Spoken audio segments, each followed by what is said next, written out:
Tony जब गर्भवती थी तब उसके पति टुन्नू की एक दुर्घटना में मौत हो गई थी। एक कलमोही अब सारा दिन यूं ही तसुए बहाती रहेगी या घर का कोई काम भी करेगी? माँ जी, वो मेरे पेट में बहुत दर्द हो रहा है। आपको तो पता ही है मेरा 9वां महीना चल रहा है। मुझसे तो उठा तक नहीं जाता। मैं काम कैसे करूँ? आय हाय, एक तो मेरे भाई को खा गई और अब महारानी आराम फरमाने का बहाना ढूंढ रही है। चुपचाप खड़ी और खाना बना जाकर। टोनी बेचारी दर्द से बेहाल उठती है और दूसरे डाल पर बने किचन में जा रही होती है। तभी उसको चक्कर आ जाते हैं और वो नीचे गिर जाती है। टोनी के गिर जाने से उसके सर में काफी खून बहने लगता है। तभी आवाज सुनकर बबली और लूसी वहाँ आती है। हाय माँ, ये क्या हो गया? अरे गिरी कैसे है ये छोड़, ये सोच इससे छुटकारा कैसे पाए। अगर आस-पास पड़ोस में से किसी ने इसे ऐसी हालत में देखा तो हम पर ही इल्जाम आ जाएगा। अभी थोड़ी देर इसे ऐसे ही पड़े रहने देते हैं, फिर ले जाएंगे हॉस्पिटल। तब तक हमें इससे हमेशा के लिए छुटकारा मिल जाएगा। कुछ समय बाद टोनी हॉस्पिटल में आ जाती है। अभी डॉक्टर बुलबुल बबली से कहती है, हम आपकी बहू को तो बचा नहीं पाए, लेकिन उन्होंने एक बेटी को जन्म दिया है। अरे माँ, ये तो सोने पर सुहागा हो गया। बिना कुछ करे धरे ही इस चुड़ैल से छुटकारा मिल गया। हाँ, बात तो तू ठीक कह रही है, लेकिन उसकी बेटी का क्या करें? तो चैन की सांस लेके मर गई और इसे हमारे मत्थे छोड़ गई। अब बबली और लूसी उस बच्ची को घर लाकर अकेले कमरे में छोड़कर चली जाती है और बेचारी बच्ची भूख के मारे रो रही होती है। वहीं टोनी मर चुकी होती है, लेकिन उसकी आत्मा मंदिर में जाती है और भगवान से कहती है, हे भगवान, तुमने अपने दरवाजे पर मुझे इस तरह बुलाया है तो तू ही मेरी मदद कर। मेरी छोटी सी बच्ची का कोई नहीं है, तू मुझे थोड़ी सी शक्ति दे दे ताकि मैं उसका ध्यान रख सकूं। जब वो अपना ध्यान खुद रख लेगी तो मैं तेरी शरण में आ जाऊंगी। दे दे भगवान, शक्ति दे दे। तभी भगवान उसकी प्रार्थना सुन लेते हैं और टोनी कुछ टाइम के लिए चिड़िया के रूप में आ जाती है। वहीं लूसी बबली से कहती है, माँ, इसके रोने की आवाज ने तो मुझे परेशान करके रख दिया। आप इसे कहीं छोड़कर आ जाइए। तभी बबली उस बच्ची को जंगल में नदी किनारे छोड़ देती है और वहाँ से चली जाती है। तभी वहाँ से एक सांप जा रहा होता है। टोनी चिड़िया आकर उस बच्ची को बचा लेती है। टोनी उसे गोद में लेकर बहुत खुश होती है और भगवान से कहती है, धन्यवाद भगवान जी, धन्यवाद। जिसका कोई नहीं होता उसका भगवान होता है। अब टोनी उसे लेकर रास्ते में से जा रही होती है। फिर टोनी सोचती है, मैं इसे रखूंगी कहाँ पर? इसके लिए घर भी होना चाहिए। तभी टोनी को सामने एक खाली शौचालय दिखता है। टोनी शौचालय को अच्छे से साफ करती है और वहीं पर ही अपनी बच्ची के साथ रहती है। भगवान, आपने मुझे शक्ति तो दी है, लेकिन मैं इसका अपने लिए फायदा नहीं उठाऊंगी। मैं खुद मेहनत मजदूरी करके अपनी बच्ची को पालूंगी। अब टोनी चिड़िया एक बरगद के पेड़ पर बने घर में जाती है। वहाँ जाकर टोनी उन आंटी से कहती है, मैम साहब, मुझे काम की बहुत जरूरत है। वैसे तुम क्या काम कर सकती हो और तुम्हारी तो इतनी छोटी बच्ची है। मैम साहब, मुझे काम की बहुत जरूरत है। अगर मैं काम नहीं करूंगी तो मेरी बच्ची भूख से मर जाएगी। मेरे अलावा इसका कोई नहीं है। जंगल में फसल भी इस बार नहीं हुई है। अब मैडम को टोनी की बातें सुनकर तरस आ जाता है। ठीक है, अब रोना बंद करो। अब ये बताओ तुम क्या कर सकती हो? जो आप कहीं वो मैं करूंगी। घर की साफ सफाई के अलावा मैं जंगल से सूखी लकड़ियाँ भी ले आऊंगी। तभी टोनी चिड़िया जल्दी से उसके घर का सारा काम कर देती है। टोनी चिड़िया की मैडम काम को देखकर बहुत खुश होती है और उससे कहती है, तुमने तो बहुत अच्छे से काम किया। ये लो खाना खा लेना। मैम साहब, खाना मत दीजिए, थोड़ा मेरी बच्ची के लिए दूध दे दीजिए। फिर टोनी चिड़िया वहाँ से दूध लेकर टॉयलेट वाले घर में चली जाती है और वो अपने असली रूप में आ जाती है। फिर वो टोनी को दूध पिलाती है। अगले दिन टोनी फिर काम के लिए चिड़िया का रूप लेकर जाती है। अरे सुनो, आज मेरा बर्थडे है, तुम बिना खाए यहाँ से नहीं जाओगी। टोनी चिड़िया मन में सोचती है, अरे मैं ये मैडम को कैसे बताऊं? मैं ये घास फूस वाला खाना नहीं खाती। मैं एक चिड़िया नहीं, आत्मा हूँ। मैम साहब, आज मुझे एक जरूरी काम है। ये कहते हुए जल्दी से वहाँ से टोनी चली जाती है। कभी कभी ये कुछ अजीब सा बर्ताव करती है। इसे खाने को दो तो हमेशा मना कर देती है। कुछ तो गड़बड़ है। अब सुंदरी टोनी का पीछा करती है।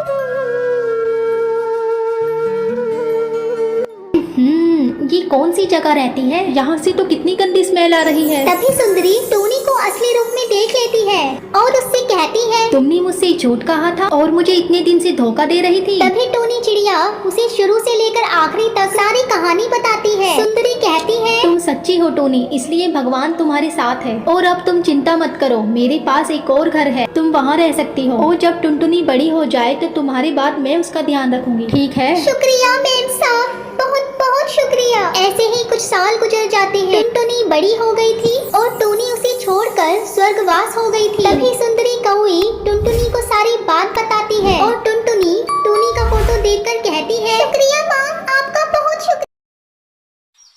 टोनी, हमारा यहाँ रहना सुरक्षित नहीं है। बाढ़ में काफी सारे पक्षी बह चुके हैं और यहाँ खाने के लिए भी ज्यादा कुछ नहीं बचा। और जंगल के सभी पक्षी दूसरे जंगल में जाकर घर बनाने लगे हैं। चलो टूनी, हम भी दूसरे जंगल में जाते हैं और घर बनाते हैं। इतना बोलकर टूना और टूनी दूसरे जंगल में चले जाते हैं। अरे टूना, यहाँ तो एक भी पेड़ बाकी नहीं है। सभी पक्षियों ने अपना अपना घर पेड़ों पर बना लिया है। अब हम घर किधर बनाएंगे? क्या होगा अब हमारा? अरे ये देखो टूनी, मुझे वहाँ एक पेड़ खाली दिख रहा है। हम वहाँ अपना घर बनाएंगे। चलो टूनी। तब टूना और टूनी उस पेड़ के पास चले जाते हैं और वहाँ देखते हैं कि पास में एक सूखा हुआ एक अनार का पेड़ है और वहीं पास में एक बड़े बड़े आम फले हुए एक फल फूल वाला पेड़ है। और उस आम के पेड़ पर कालू कौवी और कालू कौवे ने पहले से ही अपना घर बना चुका था। अरे टूना, इस आम के पेड़ पर तो कालू कौवे ने पहले से ही अपना घर बना चुका है और ये अनार का पेड़ तो सूखा पड़ा है, इस पर एक भी पत्ते नहीं है। अब हम क्या करेंगे? हम अपना घर किधर बनाएंगे? हम पूरा जंगल देख चुके हैं टूनी। पूरे जंगल में इस सूखे अनार के पेड़ के अलावा कोई पेड़ नहीं बचा। अब हमें मजबूरन ही इस सूखे अनार के पेड़ पर ही अपना घर बनाना पड़ेगा। फिर टूना और टूनी दोनों मिलकर उस सूखे अनार के पेड़ पर अपना घर बनाने लगते हैं। यह देखकर कालू कौवा और कालू कौवी दोनों हंसने लगते हैं। ये सूखा अनार का पेड़ किसी काम का नहीं है, इसलिए हमने पहले आकर ही इस बड़े से आम के पेड़ को चुन लिया और यहाँ अपना घर बना लिया। अब हमें खाने पीने की भी कोई दिक्कत नहीं है। देखो इस पे कितने बढ़िया बढ़िया आम लगे हुए हैं। हाँ हाँ कालू, इस सूखे पेड़ पर तो कोई फल भी नहीं उगा है, तो ये लोग क्या खाएंगे बेचारे। तुम लोग कुछ ज्यादा ही बोल रहे हो कालू कौवी और कालू कौवे। अगर हम इस सूखे पेड़ पर पानी डालें नियम अनुसार तो इस पर भी फल उग आएंगे। चलो चलो टूना, हमारे पास खाने के लिए भोजन बिल्कुल भी नहीं है, हमें खाने का इंतजाम करना होगा। चलो खाना लाने जाते हैं। इतना बोलकर टूना और टूनी खाना ढूंढने के लिए निकल पड़ते हैं। हमें इन लोगों की तरह भोजन की तलाश में नहीं जाना पड़ेगा कालू कौवी, और आराम से काम करते हुए पैसा कमाते हुए हम अपना दिन खुशी से बिता सकते हैं। इतना बोलकर कालू कौवी और कालू कौवा घूमने के लिए चले जाते हैं और इधर आम का पेड़ हमेशा इस सूखे अनार के पेड़ को अपमान करते हुए उसे कोसता था और उसका मजाक उड़ाता था। देखो अनार के पेड़, मेरे पेड़ पर कितने सुंदर सुंदर आम लगे हुए हैं और मेरे पेड़ पर काफी पक्षी खुशी से अपना घर बनाकर रहते हैं। देखो मेरे पेड़ पर रहने वाले पक्षी मेरी प्रशंसा कर रहे थे और तुम्हारे पेड़ पर तो कुछ भी नहीं है, एक पत्ता भी नहीं है, फल तो दूर की बात है, सिर्फ सूखी लकड़ी है और कुछ दिनों बाद ये सूखी लकड़ी भी चली जाएगी, फिर तो तुम एकदम बेकार हो जाओगे। क्या होगा फिर तुम्हारा? मेरी देखभाल की कमी के कारण मैं सूख गया हूँ, मेरे पेड़ पर कोई पानी नहीं डालता है और तुम मेरा मजाक उड़ा रहे हो। अभी तुम्हारे पेड़ पर अच्छे खासे फल लगे हुए हैं और हरे भरे पत्ते हैं, तो तुम बहुत अहंकार में हो। देखो घमंड करना बुरी बात है, ये कभी फायदा नहीं देता, इससे बहुत बुरा होगा। एक दिन मेरे पेड़ पर भी फल उगेंगे। हमारे मालकिन ने कहा है वो हमें रोज पानी देंगे। देखना जरूर मेरे पेड़ पर भी फल उगेगा। मुझ जैसे हरे भरे पेड़ को छोड़कर तुम्हारे पेड़ पर कोई भी पानी नहीं डालेगा। तुम ये उम्मीद छोड़ दो बेचारे अनार के पेड़। इसी तरह आम का पेड़ सूखे हुए अनार के पेड़ को मजाक उड़ाता रहता है और बेचारा अनार का पेड़ चुपचाप उदास मन से ये सब सुनता रहता है। एक दिन टूनी सूखे अनार के पेड़ को उदास देखकर उससे बोलती है, तुम चिंता मत करो सूखे अनार के पेड़, हम रोज आना तुम्हें पानी डालेंगे। देखना तुम्हारे पेड़ पर भी एक दिन हरे भरे पत्ते होंगे और बहुत सारे फल उगेंगे।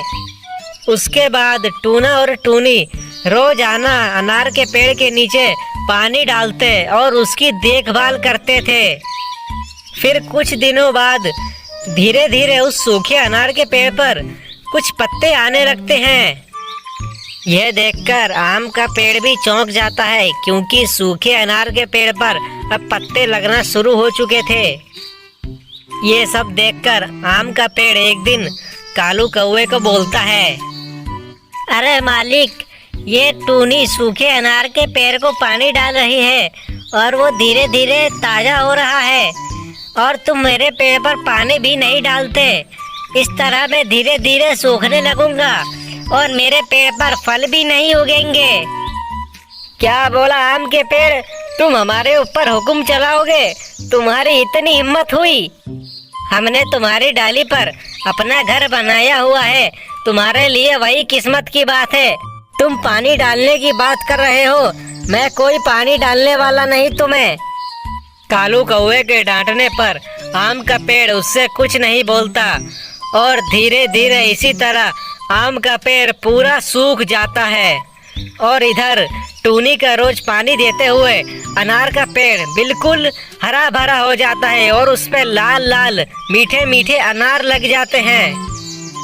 अनार का पेड़ आम के सूखे पेड़ से कहता है, देखा आम के पेड़, तुम्हें अपने आप पर घमंड था ना, आज देखो तुम्हारे पेड़ पर एक भी पत्ते नहीं है, सिर्फ सूख चुके हो बिल्कुल और मेरे पेड़ पर हरे हरे पत्ते और ताजे ताजे फल लगे हैं। देखो, मैंने तुमसे कहा था ना, अहंकार करना ठीक बात नहीं है, लेकिन तुमने मेरी बात नहीं सुनी। हाँ हाँ अनार के पेड़, तुम सही बोल रहे हो, आज मेरे घमंड की वजह से मैं पूरा सूख चुका हूँ और तुम्हारे पेड़ पर अच्छे खासे फल लगे हुए हैं, हमें अहंकार नहीं करना चाहिए। और इधर टूनी और टूना अनार के पेड़ के साथ खुशी खुशी अपना जीवन बिताने लगते हैं।